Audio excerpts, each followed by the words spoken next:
There was something comforting about our street. The kind of place where neighbors nod knowingly and kids ride their bikes in lazy loops until the porch lights come on.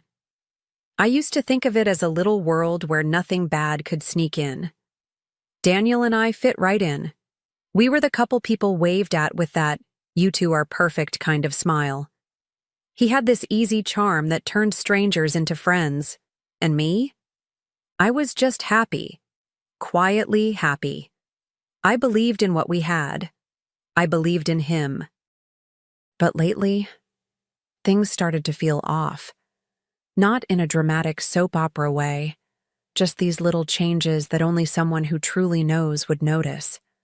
Daniel began spending more time in the yard, pruning plants that didn't need it, fussing over the grass like it held secrets. He'd spritz on cologne to run quick errands on a Sunday. And when I asked him what we needed from the store, he'd forget. Every time. I didn't accuse him. I didn't cry. I just filed it away.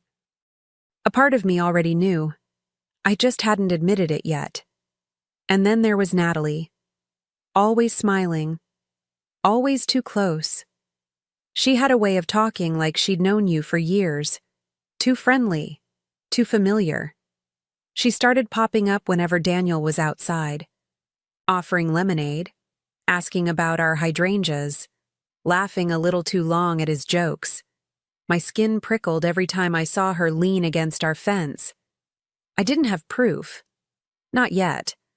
But I could feel the shape of the truth forming. And once you feel that shift, you can't unfeel it. You start watching and waiting. I started noticing the little things first. His phone turned face down more often, texts he'd clear out before I ever had the chance to glance. And the way his voice would change when Natalie called out from across her yard. Softer, almost younger. He'd laugh in that boyish way I hadn't heard in a long time, like he wanted to impress her. It was strange how quickly my own home began to feel like a stage. I wasn't watching my husband anymore. I was watching a version of him perform, and the audience wasn't me. At night, he still kissed me on the cheek, still asked if I needed anything, still lay beside me with the same steady breath he always had. But I felt it, the absence, like trying to sleep next to a ghost of someone who used to love you. I'd lie there in the dark, staring at the ceiling, and wonder when exactly things had started to unravel. Was it something I said? Something I didn't? Or was it just the slow, silent betrayal of routine, of taking each other for granted, until someone new seemed shinier? The worst part was pretending. Pretending not to notice the way he lingered near the fence. Pretending Natalie wasn't always there, her laughter floating through our open windows like perfume you didn't ask to wear. I'd wave back at her too, like nothing was wrong. I'd offer her a smile with just the right amount of warmth. But inside, something was tightening. A knot of suspicion, of hurt, of quiet rage beginning to curl itself around my ribs. I didn't say a word, not yet. But I was paying attention now, with every cell in my body. I started to keep a mental journal, each moment, each odd glance, each too long smile. I wasn't paranoid. I was observant. There's a difference. When you've loved someone long enough, you feel the shift before you can explain it. Like a draft sneaking through a closed window. That's what Daniel had become. A draft in my life, still present, but no longer warm. And Natalie? She played her part well. Sweet enough to fool most, harmless enough to seem forgettable. But I was done underestimating her. The fence between our houses suddenly felt like more than just wood and nails. It became this strange stage where everything happened, half visible, half secret. I'd catch snippets of their conversations, harmless words on the surface. But his tone gave him away. The softness in it, the way he lingered before coming back inside, and I'd stand at the kitchen sink, hands in soapy water, heart pounding like a drum I couldn't quiet. I wasn't just listening, I was collecting. Not facts, not yet, but energy, instinct, truth, in its rawest form. That was the moment I stopped wondering and started planning. Because deep down, I already knew where this was going. I could feel it in my bones, the slow, awful certainty of betrayal. But I wasn't going to scream. I wasn't going to beg. That's not who I am. If they thought they were clever, they hadn't seen clever yet. I didn't know exactly what I'd do. Not yet. But I knew one thing for sure. I was done pretending not to see. And if they wanted to dance across that fence, I'd be the one holding the spotlight. It was a Tuesday afternoon when I saw it. Nothing explosive, no kissing, no confessions. Just the two of them, standing by the fence, too close, too comfortable. Natalie tossed her head back, laughing like she was in a romantic comedy. Daniel leaned in, smiling in a way I hadn't seen in months. The worst part? It was all so casual. Like I wasn't even real. Like our marriage was just a costume he wore when he came inside. And in that moment, everything inside me went still. Not broken. Still. Later that night, I asked him where he'd been. Just to test the waters. He looked me right in the eye and said, "Had to run out for some light bulbs." That was it. No flicker of guilt, no hesitation, just smooth, practiced ease. And that's when I knew. He was lying without even trying. He'd done it before. He'd do it again. And for the first time, I didn't feel pain. I felt strategy. Because if he was bold enough to lie to my face, then I had every right to find the truth in my own way. So I went online, ordered a tiny hidden camera. Nothing fancy. Just enough to do the job. I buried it deep among the rosemary bushes, tucked just right beneath a garden gnome he never noticed. I smiled the whole time I planted it, hands deep in the dirt. It felt strange, like preparing the soil for something new. I wasn't sure what I was hoping to catch. Maybe just confirmation. Or maybe I wanted them to see what betrayal looked like from the outside. I didn't know yet. But I knew I'd find out soon enough. The waiting was the hardest part. Every day I'd go about my routine like nothing had changed. Water the plants, answer emails, smile at neighbors. But underneath, I was wired. Hyper-aware. Every laugh from the yard made my skin crawl. Every creak of the back gate made my stomach clench. I found myself checking the camera feed like a woman checking a fever. Quiet. Obsessed, waiting for the disease to reveal itself. I didn't want to catch them. I needed to. I needed the truth served raw, undeniable. Daniel kept up his act. A kiss on the forehead. A casual "love you" before heading out to run his now daily errands. I played my part too, smiled, nodded, made his favorite coffee. Because sometimes the most dangerous people are the ones who stay calm, the ones who gather, who wait, who watch. I wasn't broken, I was sharpening. Something was changing in me, slowly, steadily, like a tide pulling back before the wave hits. And the longer I waited, the more sure I became. They weren't just cheating on me. They were underestimating me. A few days later, I reviewed the footage. I watched from my laptop in the laundry room, door closed, heart thudding like I was about to jump out of a plane. At first, nothing. Just birds, the wind, the soft sway of trees, and then them. Standing at the fence again, just like before. Her hand brushed his. He didn't move away. She said something that made him laugh. They looked around like teenagers skipping class. And then, God help me, they kissed. I paused the screen. Timestamp blinking. Proof. Cold and clear. I don't know how long I sat there, just staring at the screen. Part of me wanted to scream, to throw the laptop across the room and let the rage finally spill out. But another part, the louder part, stayed silent. Watching, rewinding, replaying. Over and over. There they were, Daniel and Natalie, acting like our home was their playground.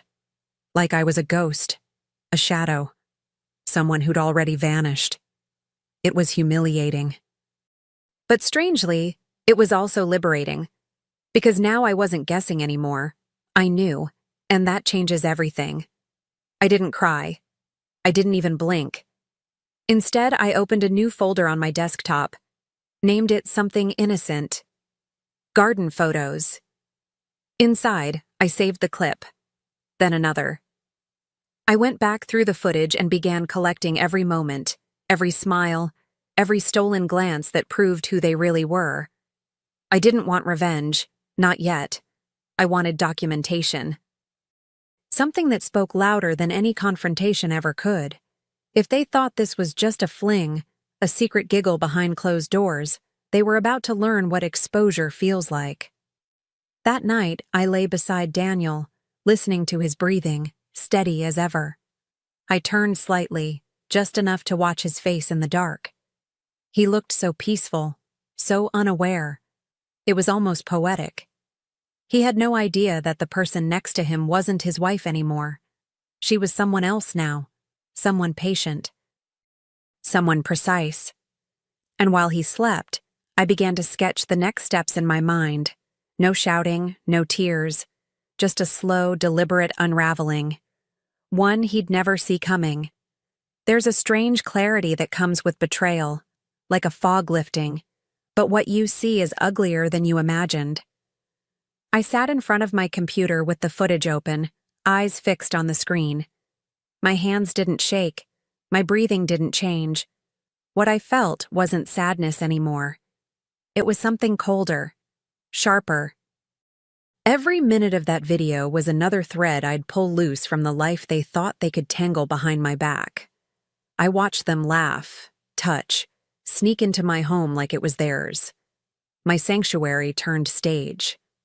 I scrubbed through the clips, labeling them by date and time, cropping when necessary, adjusting the audio. I didn't need flair, just facts. And the facts were damning. Daniel, walking through the gate with a bottle of wine under his arm. Natalie, slipping off her shoes before stepping inside. Their silhouettes in my kitchen, their voices hushed. My home was in the background of their little affair, and the irony didn't escape me. The very walls he helped paint, the floors I scrubbed, the couch where we binge-watched comedies, those things became the backdrop of his lies. I gave the video a title, Friendly Neighbors, Uncut. A name simple enough to make people click, but cutting enough to make the message clear.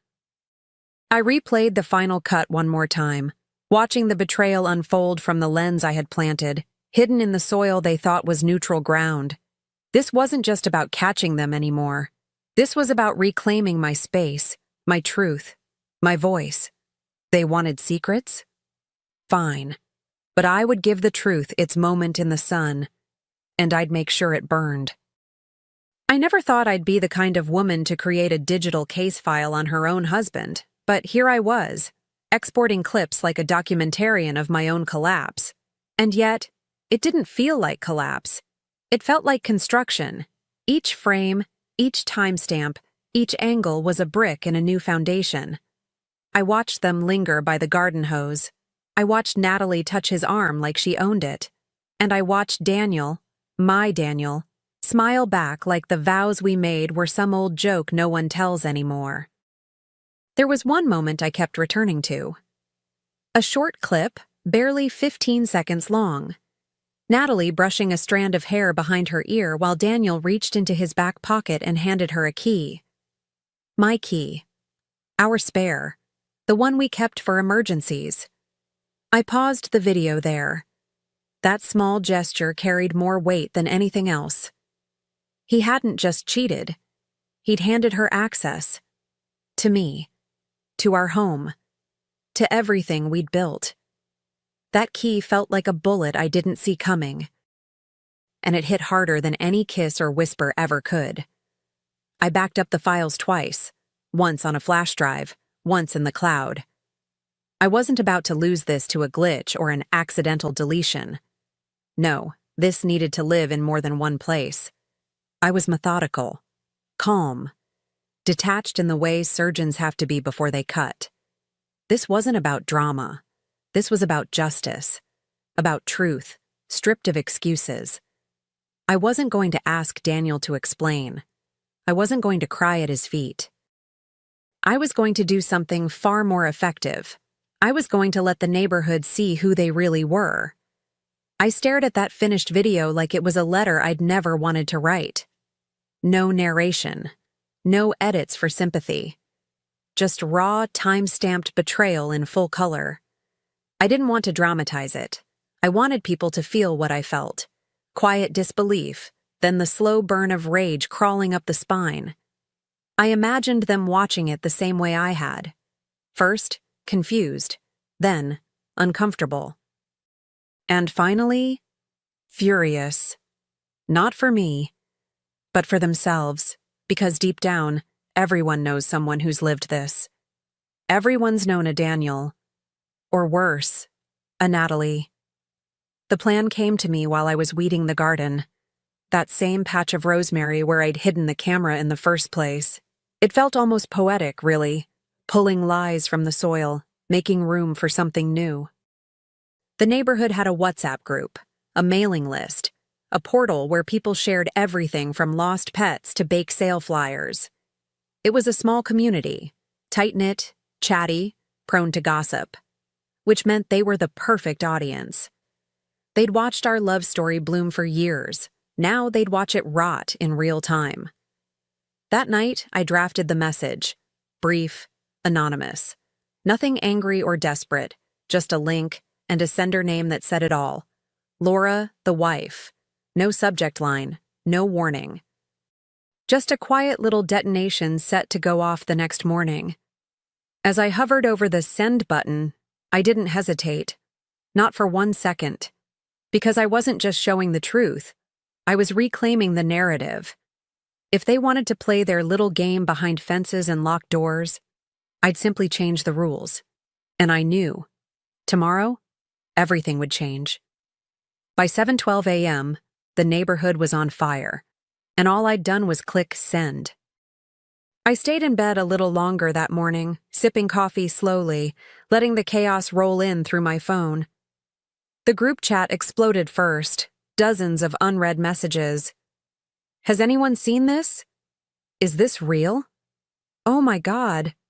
My heart didn't race. In fact, I felt oddly still, like I was finally breathing in clean air after months of holding my breath.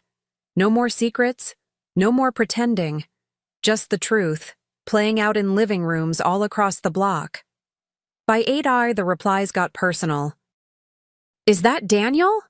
Is that Natalie? How could they? I didn't answer. I didn't need to. My silence said more than any message could. I imagined them both, phone screens glowing in their hands, watching their little affair unravel on loop. Natalie's perfectly curated image as the sweet, harmless neighbor? Gone. Daniel's charming, devoted husband act? Dismantled in under 5 minutes. No screaming, no confrontation. Just a quiet public exposure, surgical and unrelenting. And everyone had a front row seat. Even Natalie's husband chimed in. One short message that said everything. We need to talk. I don't know what happened in their house that morning, but I imagined broken glass, slammed doors, maybe even suitcases dragged out to the curb. As for Daniel, he didn't text me. Not at first. Maybe he was still trying to find a way to explain the unexplainable. Or maybe he was just stunned that I had beaten him at his own game. Either way, I wasn't waiting. I had already moved past pain. I was somewhere else now, where truth isn't just power, it's protection. By mid-morning, people stopped pretending they hadn't watched it. I could feel the shift on the street, curtained windows, sidelong glances, whispers behind clipped hedges. I took a walk just to see. The air felt electric, like before a thunderstorm. I passed Mrs. Callahan, who usually stopped to chat about her begonias. This time, she just gave me a stiff nod, eyes wide, as if I were holding a weapon instead of a cup of tea. And in a way, I was. Truth can be more cutting than any blade when wielded by someone who's done being lied to. The messages kept rolling in. Some silent, just heart emojis or shocked faces. Others long, impassioned paragraphs from women I barely knew.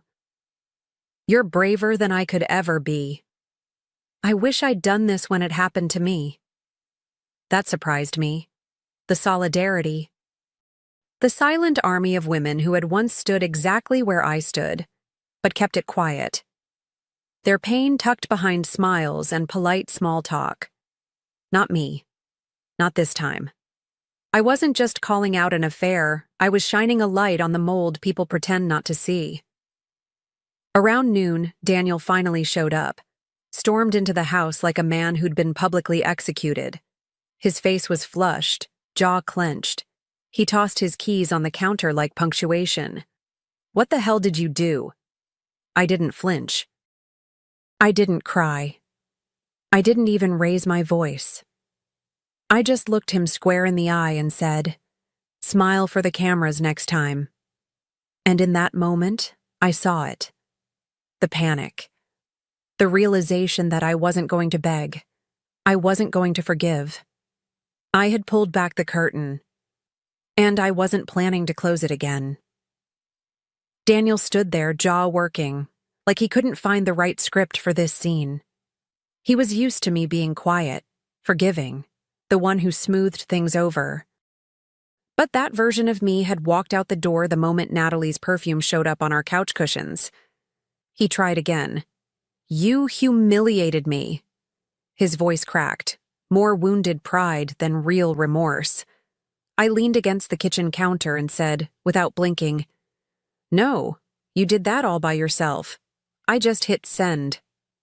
And just like that, the mask he wore for years slipped. Natalie disappeared. No more morning greetings, no more garden visits, no more sugary smiles. Her car was gone by the next day. I don't know if she left or if her husband sent her packing, but the silence from that house was almost satisfying. The same neighbors who used to chat with her at the mailbox now crossed the street. And Daniel? He was a ghost in his own skin, still sleeping under my roof, for now, but avoiding my eyes, walking on eggshells. His charm had nowhere left to land. No one was buying it anymore. And me? I was fine. Actually, more than fine. I slept. Deeply. For the first time in months, I felt like I owned the ground I walked on. Not because I exposed them, but because I had chosen myself, my dignity, my truth. They thought I'd stay quiet. They thought I'd collapse. But the thing about planting seeds, some of us know exactly what we're growing, and the bloom comes when they least expect it. The house is quieter now. Not the tense, tight silence that used to hang between us like fog, but something gentler. Peaceful. Like the air right after a summer storm, when everything's wet but clean. Daniel moved out 2 weeks after the video went public. No fight, no dramatic exit. Just a suitcase, a blank stare, and the soft click of the front door. I didn't follow him. Didn't watch from the window. I just stood at the sink and exhaled. And for the first time in what felt like forever, I felt alone, but not abandoned. Natalie's house stayed empty for a while. No porch lights, no wind chimes. Just shutters drawn and an overgrown lawn that mirrored the mess she left behind. The neighborhood settled, slowly, like soil after being tilled. People waved again, cautiously. They didn't ask questions. They didn't need to. I had said what needed saying, without ever opening my mouth. And that, in itself, became its own kind of reputation. Not the scorned wife, not the woman left behind, but the one who saw everything, and handled it with spine and grace. One morning, I stepped into the garden with pruning shears in one hand and coffee in the other. The rosemary was thriving. So were the tomatoes. I ran my fingers through the basil and smiled. This garden had seen it all. It had watched lies bloom and secrets rot. but it had also held the beginning of my freedom. So I started replanting. Nothing dramatic. Just color. A few wildflowers. Some lavender. Something new. Something mine. And as I dug into the dirt, I realized I wasn't cleaning up a mess. I was planting a beginning. The divorce was clean. Easier than I expected, really. Daniel didn't fight for the house. Didn't push back on what I asked for. I think part of him knew he didn't deserve to. Or maybe he was just too humiliated to drag it out in court. Either way, I walked away with what mattered. My name. My home. My peace. I even got the dog, not that he'd ever walked her. And when the papers arrived, I signed them without ceremony. No tears, no champagne.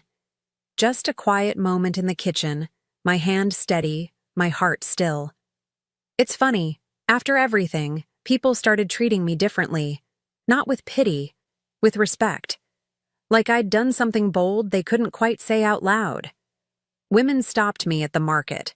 One even slipped me a note in the baking aisle that simply read, "Thank you." That moved me more than I expected. Because what I did wasn't about vengeance. Not really. It was about ending the silence. About making sure no one mistook my stillness for weakness again. I had protected myself in the most visible way possible. And it echoed. Then one afternoon, a moving truck pulled into the driveway next door. A new couple. Fresh faces, youngish, full of nervous laughter as they carried in boxes. I watched from my garden bench, sipping iced tea, listening to them argue about where to put the grill. The woman caught my eye and smiled. I smiled back. Just enough. Not an invitation, just an acknowledgement. I wasn't angry anymore. I wasn't afraid. But I had learned. And this time the fence between us would be more than just wood. It would be boundary. Earned and honored. Some evenings I still sit out back, barefoot in the grass, watching the light change across the yard. It's a different kind of quiet now, the kind that hums instead of haunts. I water the new flowers, trim back the old growth, and take my time. No more checking my phone, no more wondering where he is. Just the sound of wind through the rosemary and the steady rhythm of my own breath. Healing, I've learned, isn't loud. It's not grand or dramatic. It's slow, honest, sometimes messy, but always forward. I don't look back with regret, not anymore. I gave that marriage everything I had. And when the truth knocked the air out of me, I found a way to breathe again anyway. Not through fury, not through revenge, through clarity, through the decision to stop protecting the wrong people. And in doing so, I protected myself. I think that's what strength really is. Not how loudly you fight, but how deeply you reclaim what's yours. Your voice, your space, your worth. Quietly. Completely. Now, when I glance across the fence, it's not with suspicion or bitterness. It's just a look, a moment, a breath of peace. Because the garden isn't what it used to be. It's something new, something stronger, something mine. And if there's one thing I'll never forget, it's this. They thought the garden was theirs to play in. They forgot who planted it,